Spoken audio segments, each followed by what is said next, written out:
Caviar is a term for the salted eggs of the sturgeon fish. A pearly delicacy, they've long been the snack food of the privileged, enjoyed for centuries by Roman emperors, Saudi sheikhs, Russian tsars and English kings. A few nibbles still offer a taste of the high life. Caviar is sometimes called black gold. No wonder. A teaspoon of fish eggs costs more than a meal at some family restaurants. For most of us, a little caviar is a big splurge. Overfishing has depleted wild Siberian sturgeon stocks. So at this hatchery in the United States, they farm the species for their eggs and flesh. They feed the young fish high-protein pellets. The juvenile sturgeon needs constant nourishment to develop. A computerized system dispenses feed every 4 minutes. As the fish grow, the feeding schedule reduces. The fish produce tiny metabolites that are toxic to them. Those are filtered out by bacteria introduced for this purpose.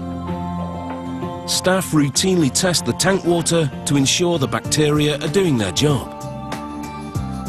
After a few months of growth, they transfer the fish to larger tanks. Here, mesh drums filter the solid waste they produce.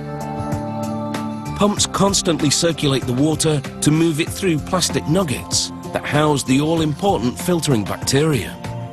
Circulating the water also disperses carbon dioxide gas emitted by the fish and introduces oxygen which they need to survive and thrive.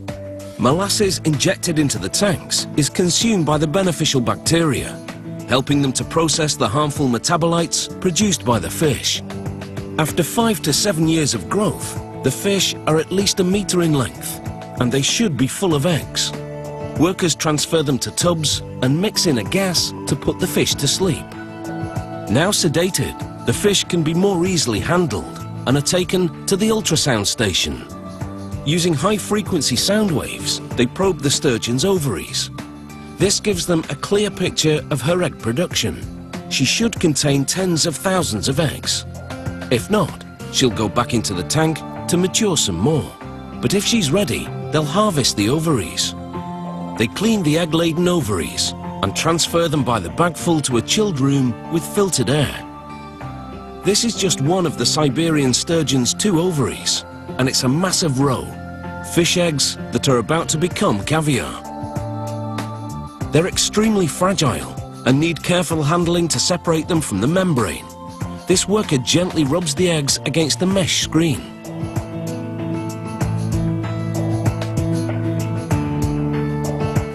She sets the tissue aside for composting and lifts the screen, revealing the thousands of delicate sturgeon eggs. But this caviar isn't quite ready yet. She now rinses the eggs repeatedly with cold water to wash away any impurities like bits of broken eggs and tissue residue. Using tweezers, she picks out remaining specks of membrane and crushed egg remnants until what's left is pure and perfect. She pours the eggs into a fine mesh colander. The volume decreases as the water drains off. She weighs the drained caviar and seasons it with salt, measuring an amount that's 3.5% of the caviar's weight. This precise salting maximizes the caviar's flavor and substantially improves shelf life. She puts the eggs on ice for about 6 minutes to absorb the salt. The salt draws out more moisture, so she drains it one more time. She then blots up the remaining moisture with a paper towel. She pulls away the towel gently, leaving the pearls of caviar intact. She packs it into a lacquer-lined tin and presses down the clusters of eggs to eliminate any air pockets, which would cause oxidization and spoilage. She seals the tin with a thick band of rubber. This caviar has been many years in the making. Farm-produced, no wild fish were destroyed to get these eggs to market. And that means they should appeal to a growing appetite for something a little more sustainable.